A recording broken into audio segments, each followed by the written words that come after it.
Bro, I need to talk about this because this might actually be one of the most confusing decisions I've seen in a Roblox collab in a long time.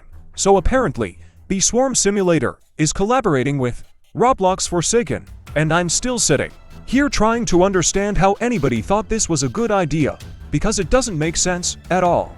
Swarm Simulator is one of those games that has its own identity. It's a progression-based, grind-heavy experience where you collect, upgrade, and build over time. It's calm. It's structured. It's consistent. It's the type of game people remember from the good old Roblox days. Forsaken is the complete opposite. Fast-paced, chaotic, horror-based, chasing mechanics, loop-based gameplay. You're constantly reacting, constantly moving, constantly under pressure. There's no real overlap in core design.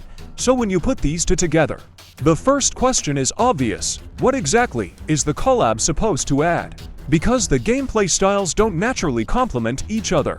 And that's where the confusion starts. Collabs are supposed to feel like a crossover that makes sense, not just something that exists because it can exist. When two games share similar themes, it's easy to see the connection. But here, the connection feels forced, like two completely different systems being placed side by side without a clear reason.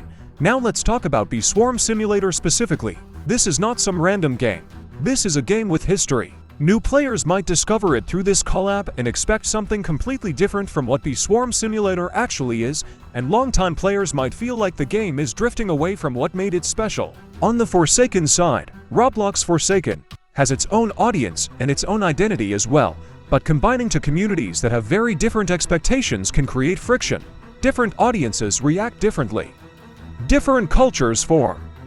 Different standards show up, and when those collide, things can get messy fast, not because of the games themselves, but because of how people interact around them. And that's the part nobody really talks about enough. Whenever a collab like this happens, the content surrounding it starts to shift. People start creating posts, discussions, reactions, and content that go way beyond the actual game. Attention becomes focused on the collab itself instead of the gameplay, and that can overshadow what made the original game enjoyable in the first place.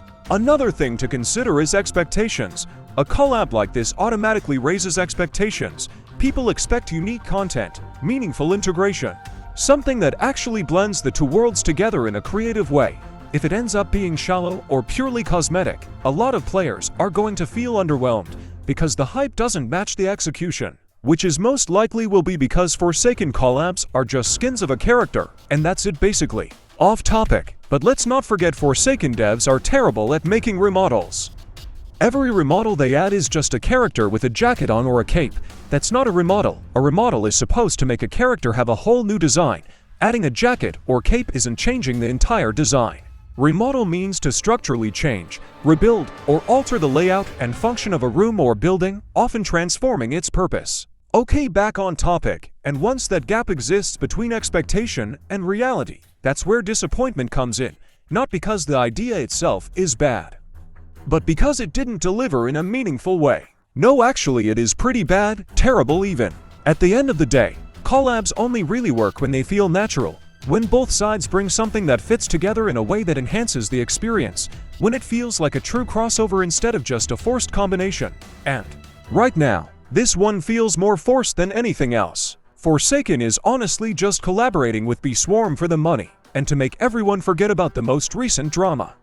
And they need their player count to go back up because it's been dipping a lot lately, which proves my point in this video. Forsaken needs collabs to stay relevant. I'm honestly surprised this collabs is official, because most collabs Forsaken ads are stolen and added without permission, such as FNAF, Jason Voorhees, Polar Express, and more. It's about questioning the decision, because Swarm Simulator didn't need this to stay relevant.